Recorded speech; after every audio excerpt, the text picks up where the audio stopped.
साल 1984 में जब दूसरे बच्चे वीडियो गेम खेल रहे थे, तब एक 12 साल का बच्चा अपनी वर्कबुक से कोडिंग सीखकर गेम बना रहा था। वो जीनियस था, दूसरे बच्चों से बहुत अलग था, इंट्रोवर्ट था और कोई इसे पसंद नहीं करते थे। फिर भी उसने हिम्मत नहीं हारी। आज वही लड़का रॉक एआई टूल्स और इलेक्ट्रिक कार बनाकर बन गया है दुनिया का सबसे अमीर इंसान। हाँ, एक ट्रिलियनियर। जी हाँ, ये कहानी है एलन मस्क की। 1971 में साउथ अफ्रीका के प्रिटोरिया सिटी में हुआ था। इनके फादर मैकेनिकल इंजीनियर थे और इनकी मदर मॉडल और डाइटिशियन थी।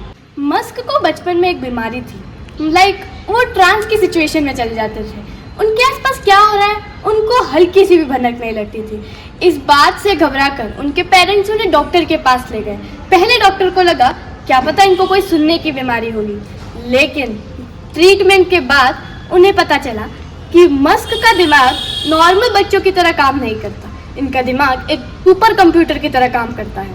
8 साल की उम्र में एलन के माता पिता का डाइवोर्स हो गया।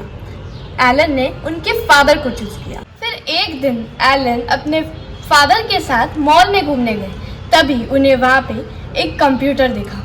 उन्होंने अपने फादर से बहुत जिद करी। पहले उनके फादर ने उसको मना करा, लेकिन ज़्यादा जिद के कारण उन्होंने उसको दिला दिया। वो कंप्यूटर सिर्फ 5 KB का था और उसके साथ एक BPL बेसिक प्रोग्रामिंग लैंग्वेज की एक वर्कबुक आई थी। उस वर्कबुक को लोग जनरली 6 महीने में कंप्लीट करते थे, लेकिन एलन मस्क ने उस वर्कबुक को दिन रात मेहनत करके जाग के बिना सोए उस वर्कबुक को सिर्फ 3 दिन में कंप्लीट कर डाला।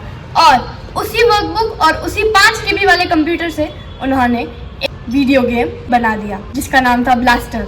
उस गेम को बेचकर उन्होंने अपने पहली कमाई करी। 17 साल की उम्र में एलन मस्क साउथ अफ्रीका को छोड़कर कनाडा चले गए और फिर यूनाइटेड स्टेट्स। उन्होंने कॉलेज में पढ़ाई की, लेकिन उन्हें लगा कि इंटरनेट, अंतरिक्ष और ऊर्जा भविष्य बदल सकते हैं। साल 1995 में उन्होंने अपने भाई के साथ मिलकर एक कंपनी बनाई, Zip2। पहले उनके पास पैसे कम थे, कई बार वो तो ऑफिस में ही सो जाते थे और उन्हें पब्लिक टॉयलेट्स का इस्तेमाल करना पड़ता था, लेकिन उनकी मेहनत रंग लाई।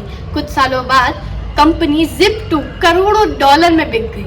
इसके बाद उन्होंने X.com करके एक कंपनी बनाई, बाद में उसका नाम पेपैल हो गया। पहले ऑनलाइन मनी ट्रांसफर करना बहुत मुश्किल हुआ करता था, लेकिन पेपैल ने इसे बहुत आसान बना दिया।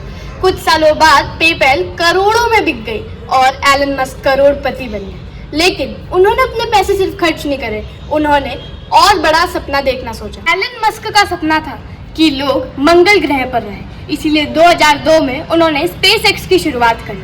पहले 3 रॉकेट लॉन्च की कोशिश नाकामयाब रही। लोग कहने लग गए कि एलन का सपना खत्म हो गया, उनकी पूंजी भी कम हो गई थी। लेकिन 4था रॉकेट लॉन्च सफल हो गया और आज SpaceX दुनिया की सबसे बड़ी 3 कंपनियों में से एक है। फिर एलन मस्क ने टेस्ला की शुरुआत करी। लोगों को ये भी लगा कि ये भी बिल्कुल बेकार हो जाएगा, लेकिन एलन मस्क ने इसको भी कर दिखाया। अब टेस्ला दुनिया की सबसे बड़ी इलेक्ट्रिक कार में से एक है। अब टेस्ला और SpaceX दुनिया की सबसे बड़ी निजी कंपनियों में से एक है और इन दोनों को एलन मस्क ने बनाया है। और आज वो दुनिया के सबसे बड़े अमीर इंसानों में से एक है, मतलब दुनिया के सबसे पहले ट्रिलियनियर। 1 ट्रिलियन भी इतनी ज़्यादा संपत्ति होती है कि वो कई देशों को बार बार खरीद कर कई बार बेच सकते हैं। जिस बच्चे को स्कूल में पागल समझा जाता था, जिस बच्चे को बचपन में गिरा दिया जाता था, वो आज दुनिया का सबसे अमीर इंसान है और दुनिया का सबसे पहला ट्रिलियनियर है। तो दोस्तों, एलन मस्क से इंस्पायर होकर हमें हमारी हिम्मत कभी नहीं हारनी चाहिए। दुनिया कुछ भी बोले, हमें उन पर ध्यान नहीं देना चाहिए। सिर्फ अपने गोल पर, अपने मिशन पर फोकस करना चाहिए। हम सबको मेहनत करनी चाहिए और इस दुनिया को और बड़ा बनाना चाहिए। धन्यवाद।